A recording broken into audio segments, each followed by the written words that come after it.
thought, why am I here, sort of thing. And then they just kept saying, look, this is the start, this is what you got to do. And with Gail was an Indian lady with long black hair, but she never spoke all afternoon, you see. And I was observing us going through our training and this and that, and then we was taking in turns healing people on the beds and this and that. And then every person I was working with, they said that they had a zap of energy through them from me, and they were seeing visions. One lady claimed to see me talking with Jesus on a hill, you know, and everything else. She said he was talking, Bill, to you, you know, and I just, yeah, if you say so. And during the break, they'd set up seven seats in a half circle, and I was on the 7th chair. And then Gail Johnson introduced this lady as a top clairvoyant. And she said now she's going to tell you what she can see and this and that, you know. She started with the first lady and she said, I've got a lady here, I think it's your grandmother, gave her names and everything. She started crying, says, yes, she's passed on a couple of years ago. And she said, well, she's here with you. And I went through every single one and she's 100% correct. When she reached me, her exact words were, young man, I feel I should bow down in front of you. And I just smiled and I said, why is that? And she said, well, you are a disciple of Christ, aren't you? She said, you know who you are, she said, and you are here for a purpose. And she said, Jesus has been waiting for you, he's been stood there waiting for you all afternoon. And I said, love, I'm only a painter and decorator. And she said, yes, and Jesus was only a carpenter. She said, and you are going to do great things. You know, so... But it's strange because I'm still sceptical at that point. It only just started and I thought, no, this isn't happening. You know, I'm just an ordinary person. This cannot be happening. So what happened next? Well, next a couple of months went by and I did my angelic Reiki 3 and 4, which is the master's one and the teacher. We went through all that, and then on the 4th day, I think it was the 4th day, yes it was the very last meditation, where they take all of you to where all of the angels are, and they introduce you to the angels and this and that, and they all have records and show you around. Well, I actually flew there, but my memory's a total blank whether I actually went in because I didn't see nothing. It seemed as though I was asleep. Then when Gail said, right, you've got to come back, and she brings you back through the stars and the planets and they bring you back through your meditation, you wake up. All of the other people was discussing things, and I said, well, I didn't see nothing. They said, you didn't see nothing, but you showed us round. I said, what? Then I said, you introduced us to all the angels, you took us into the Hall of Records, which was in Hebrew, and you deciphered everything for us, and I hadn't even got a clue about that. But the strangest thing happened, and I mean, it's an horrible thing to discuss, obviously, but I had a very bad pain in my stomach, and I ran to the toilet, and it was just black. It just, absolute black. It was like I was totally cleansed from top to bottom.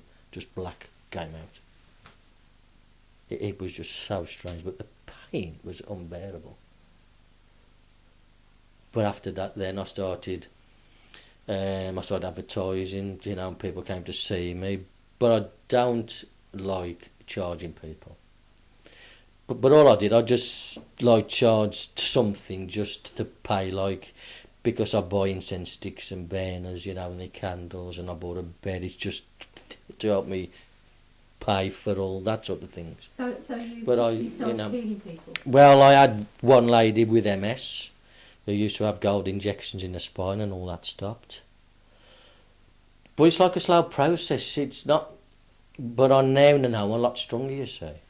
Because if I have pains now, by sheer thought, it's gone. So if I have a back pain or stomach pain, I just think about it, it's gone. So now I'm a lot stronger now. So have you gradually been healing people then? Is this Yes, what's been yes. happening? But the strangest thing is, you see, these... I don't like using words aliens and extraterrestrials. What I've been told, them your brothers and sisters, because God didn't only make this place, he made... There's thousands out there, you see. But... And I was also told that Jesus visited all these other planets as well, but they accepted him. And they accepted God's law, and that's why they've advanced at a much faster rate than us, because we've been held back. Because on this planet there is a dark force which is holding us back, sort of thing. Have they talked about that at all? Oh yes, everything. Oh, absolutely. Because what scared me the most was they talked to me and they called me Lord and Master, and I said, look, I'm not. They said, you are. We can't call you by your first name. You're my Lord and Master. On this planet, you're my Lord. When you're back home with us, you're a Master. Because the only one who's allowed to be called Master on Earth is God himself. So after this course, or during this course, since then, you were still getting these visitations, if you like. Oh yeah. And they were teaching you things. Yes, they've been all through the 15 years when I've been asleep in bed. It's like I'm at school. It's like I'm being taught, and it's just bang, bang, bang, constantly all the while. And sometimes I do get off, so I'll just leave me alone, you know. But then they revealed something, you know, to me. They said, by the way, your name isn't Andrew, that's who you were in the previous life, but you're a master. And your master's name is Lord Belsar Cikyol. And you are an ascended master. And there's 12 of us. 6 are here and 6 have stayed there. But all of us have got a specific role to play. You see? And my specific role is to heal people, go on to lectures and talks, and I'm trying, because what God's angry about is that his commandments were broke, especially the Sabbath. The 7th day, it was changed, as you know, from the 7th to the first day of the week, which is Sunday. Oh, can you talk a bit about that? Did they specifically give you a Yes, that's the specifics. They said the human being cannot evolve until they live by God's law, the whole of God's law, not snippets of it, not little things which the church talk about and induct you in and brainwash you in, because the church in 325 AD, Constantine changed it, because the true Sabbath is the 7th day, which is Saturday, but they changed it to the first. So actually they've broken God's law, and since that day, they've been instructing people through that, and they've broken God's law. And I'm here to resurrect that law. So is there a reason why it's that particular day of the week? Well, it's because God actually rested on the 7th day, so it's important. And he gave us that day to rest. You know?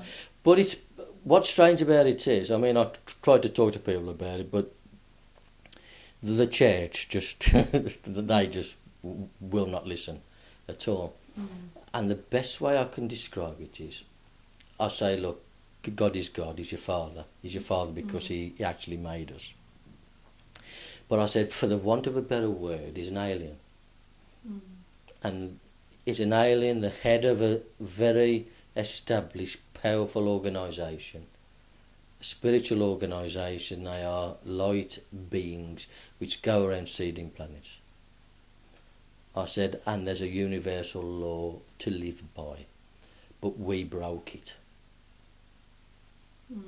But he don't blame us or humans, he don't blame humans, he blames the dark side, which people call Satan, Lucifer or whatever, because he has got an influence over people. And throughout human evolution, he's actually dumbed down people's DNA and everything else. So, I mean, I actually watched the programme with I think it was Thursday evening, they said that 95% of your DNA is stagnant. It's gone. So who's had it then? Where's it gone to? But scientists claim that you've only got actually 5% of it. Yeah.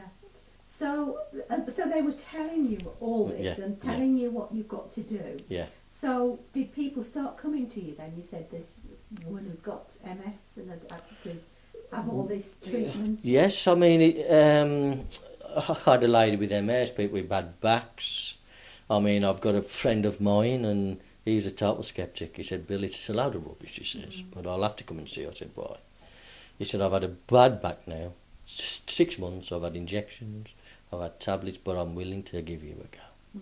So he came on the Saturday evening after the Sabbath, I might hasten, and he laid my table. I did like an healing on him. Found me up Monday. He said, I can't believe this. I said, why? He said, it's gone. He said, Bill, I ain't now sceptic anymore, mate. He said, that's it now for me. So he lives in Bewdley, if you've heard of Bewdley, and he's had like his back done and his shoulder done. His wife had a tennis elbow, and that's all gone now. So yeah, it's just small things like that. So have they said why people get ill, and have they talked anything about karma, or anything at all around that whole See, thing? it's everything into it, because people, it is an education. People think they're being educated, but they're not. It is miseducation. It stems, if everybody from the beginning of their life lived by God's law, then that influence would not be there. But when people say, well, if there was a God, this and that, people live their lives because of how they want to live it. It's their fault. God's got nothing to do with it, because he gave you free will. If you want to go to God, he'll accept you and help you. As long as you're willing to live sort of by his law, then everything will fall into place then. So are we saying that people who are ill because somewhere along the line they've kind of diverged from... Not really, no. It's because... Well, it's everything, isn't it? Because people eat certain things with E numbers in, they eat dessert, because what people got to understand is the dark side, it influences everything, whether it's the TV, the media, pharmaceutical companies, right, food companies. They are in charge of everything. And what they want to do is dumb down the human race. Have they talked to you about extraterrestrial groups that are influencing, the human... Yes, because, well, it's strange, because they're actually smart. That says, you've got the internet and we've got an Ethernet.